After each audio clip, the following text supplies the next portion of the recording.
especially if James Harden ends up in the Eastern Conference too, which looks like Right. it could happen sooner rather than later. Oh, I'm glad you brought him up because I'm sure you both saw this tweet from John Granado, who really? Are we doing this? We're going to do it from ESPN 97.5 in Houston. The man, if you read him on Twitter, he loves his wife, kids, golf, Coors Light, and poker, and no one is sure in what order, says, quote, an impeccable source, not just a source, an impeccable source, says the Raptors and the Celtics are the favorites right now for James Harden. It'd be a package for Pascal Siakam and more, or Jalen Brown and more. Clearly the and more, because mathematically it just has to work that way. Let's, for a moment, entertain what I think is lunacy. I don't think the Celtics are in the mix for James Harden, but please, I invite both of you to tell me if I'm wrong about that. I'm not saying Danny Ainge hasn't or wouldn't inquire. I think that's, it's part of his makeup. It's also part of his job to do his due diligence. I just don't think it's a reality. I really do not. There's no part of me now. Granted, you asked me this a couple years ago, would I have thought Kyrie Irving was coming to Boston in August? The answer would have been no. So I will fully admit that, but I do not believe James Harden is coming to Boston. I don't think I think there was a better chance of the Patriots eking out a playoff spot this year when they had 2% odds than James Harden coming to Boston. And also just to, I don't know, further respond to the tweet, I suppose. And I know plenty of people would disagree with me on this. This is just my belief. I don't think Danny Ainge would trade Jalen Brown for James Harden. I really don't. It depends what kind of James Harden you're like. If James Harden wants to come here, then yes, they do that trade. What's that? Even for 1 year, like James. Well, Harden? You got 2 years on his deal still. Okay. So you got 2 years and then a huge player option, which he may or may not give yet. So I mean, it's not like a slam dunk. Like obviously Jalen's got 4 years left at a good price. His age matches up much better with Tatum than Harden does, obviously. But Jalen Brown's a very good player. James Harden is a perennial he's a top far 5 superior player. I just think if it depends on what you're building toward. Are you really trying to win right now or next year? Then sure, you start to think about a James Harden more realistically in terms of Jalen Brown. But if you're really trying to plan this next window out with Tatum and Brown as being your guys, it doesn't make sense. Right. And so that's where, again, what's Harden's head, where's his head at? And that's like strip club. I mean, that's the track record says it's not in a good spot. And that's why the Celtics aren't going to, offer what needs to be offered for them to get a deal done here. But yeah, like I do think that all reports are that, the Celtics have done their due diligence and are not interested for that reason. And again, Kyrie Irving serving as kind of the warning tale, if you will, of trading for the star who has 2 years left on their deal, but has questions about, their character and things like that, or just like how, all the baggage he brought with him, and that we all saw how that turned out. So giving up Jalen Brown for that, and I think honestly, it'd be a situation where it'd be Brown and Smart for a deal that the Rockets would actually take if you're going to make it. I don't think the Celtics will do that unless they think that Harden is, all in and happy to be here, which it sounds like would not be the case. Yeah, that's the tough part. The one thing I'll say this, I think people forget already that just a few years ago that if they don't go super cold from 3 or if Chris Paul is getting hurt, they likely, go toe-to-toe with the Warriors, maybe win that Game 7, go on to the NBA Finals, and maybe win a championship. So you're talking about the Kevin Durant-led Warriors with Curry, Clay, and Dre. That's one of the best teams we've ever seen, and James went toe-to-toe with that team. So you're getting a way better player than Kyrie Irving. You're getting a head case, no question, but you're getting just a way better player. And Adam's point of, it kind of points to what window you're doing. Right? If you acquire James Harden, that means you're trying to win right now. And if you don't, you're more likely trying to play the long game. The thing with Harden is, with the exception of Brooklyn, the team that acquires James Harden acquires the best player on their team. And that I'll even throw that If Boston were to acquire James Harden, Harden would be their best player right from the jump. And I don't mean to disparage, people that love Tatum a lot. And Tatum's a great player, but Tatum's not quite there yet. I mean, he's a good defensive player, but the stuff that James Harden does on offense is unbelievable. Okay. If he went to Philly, he'd be the best player in Philly. If he went to Miami, he'd be the best player in Miami, et cetera, et cetera, et cetera. So whoever acquires him is probably acquiring their best player. And in a what is now an arms race in the Eastern Conference, Danny knows that you need star power to win. And again, I'm not advocating for trading for James Harden because I just don't think he fits what this team is. He's not a defensive first player. Boston tends to like those guys, the guys that can play defense, and kind of learn a little bit as they go. Marcus Smart, Jalen Brown, Romeo Langford, all, I think, examples of that, where Smart can play defensively from day one. He's a guy that stayed on the floor because he could play defense. Jalen Brown came in and out. His minutes early on were spotty. Romeo Langford, once everybody realized he could play defense, he saw a lot of time, and he started to kind of get comfortable out there. James Harden doesn't feel like that kind of player. That being said, he would be arguably the best player in the Eastern Conference. If he were to come East, he'd be the best player on your team. And if all you care about is winning a title, then you make that deal. And Danny knows that star players win in this league. He obviously has made trades for stars in the past, worked out with Kevin Garnett, didn't work out with Kyrie Irving. If you're batting 500, that's not so bad. I don't think they match up on a deal, but if they were to do it, I think people would get on the James Harden train pretty quick because I think they would love the fact that he can score 30 a game very effortlessly. It's kind of hard to believe that we've gone this far into the show without. Oh, hold on, Kaufman. You gotta give me a take on something. You gotta have I said that Danny Ainge wouldn't do it, and it's not the right guy. No, but would you do it, Adam? This is my question.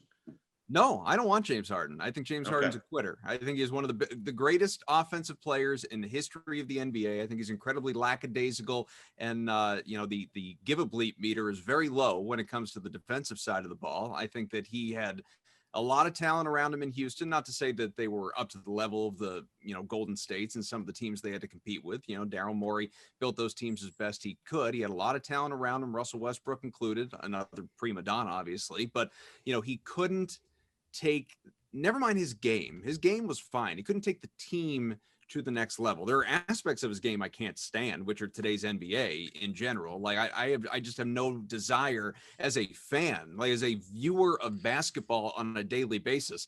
I have no interest in watching a guy who takes a dozen 3-pointers a game. That's not for me. It's not good looking basketball. It's just not pleasing to the eye.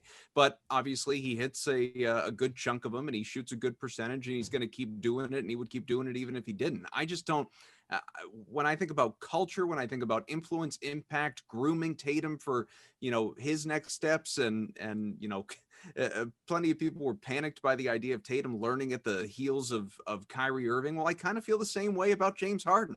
That's just not a guy to me that I want to come in and, as you said, Evan, instantly be my best player and having everyone kind of kowtow to this guy. He got his way year after year after year in Houston and never in the grand scheme of things really won anything. Like 50-win seasons are great and you can have a whole bunch of them, but ultimately what are you remembered for? And he's, fair or unfair, kind of Charles Barkley like, he's going to be remembered, at least as of now, for not winning. Yeah, my point though is like if you go back a few years and you look at what he did against that Golden State series, I mean he's clearly capable of getting there. Yeah. And him and Chris Paul got very close to it. Could him and Tatum get that team close to it? The flip side is, and B-Rob I think touched on this, Smart's probably going if that's the deal. So can you get to a title with Harden and Tatum, but your roster and does Kemba fit on that team? Where does Kemba fit in the whole equation with Harden on the team? Because Kemba's a lead ball handler. Yeah. And what does Kemba get relegated to a sixth man, Brian? How does that work? Yeah, I mean, you can start Kemba and Harden together, but I mean, there's, like you said, that's the guys that are best with the ball in their hands. So it'd be great for managing it over 48 minutes and when like resting one of those guys when you need to. But yeah, would it be the perfect fit? It's certainly defensively, it would be quite the challenge in the backcourt if Kemba Walker and James Harden is your starting 1 and 2. So that, but at the same time, they could be good enough offensively in theory, if Kemba's right, where it wouldn't matter. So that again, that's a situation where, and to be honest, guys, like I think if the Celtics do end up showing any interest here, I think what you also have to think about in the situation, like you don't even think about making a deal with this unless like Tatum is fully on board with it. I think that also comes down to that too, because you're not gonna, if you're not gonna bring in a guy that Tatum's not thrilled about in this situation when you just kind of handed him the keys to the franchise with this extension. So that's something that, none of us probably are going to know until something does or doesn't happen. Well, and you also, and B-Rob said this before, but just to kind of take it to the next level, you have to know, and I don't mean believe, like when the Celtics traded for Kevin Garnett, they believed he would fall in love with the culture and want to stay. And that happened. They believed the same of Kyrie Irving, and it didn't happen. You have to know, which is more than believing, based on what you'd be giving up, 2 of 3 guys who are really part of your core. And I know Smart is not Tatum or Brown, and don't confuse what I'm saying, but the guy is valuable. People like to argue whether or not he's part of your core, he's part of your core. So if you're giving up 2 of the 3 guys who are part of your core, sorry, Kemba, but really it's a 3-man core, really, when you're talking about the here and now and the future. Kemba's not the future. Smart is still young enough to be part of the future. If you're giving up 2 of the 3 pieces who really resemble what you view your core to be, you got to know James Harden is invested in being here and wants to be here for the long term, not just coming in on a rental and seeing how he feels about the place. And I don't think, I just don't see how you could possibly even get that kind of answer from him, other than the fact he just knows he doesn't want to be in Houston anymore.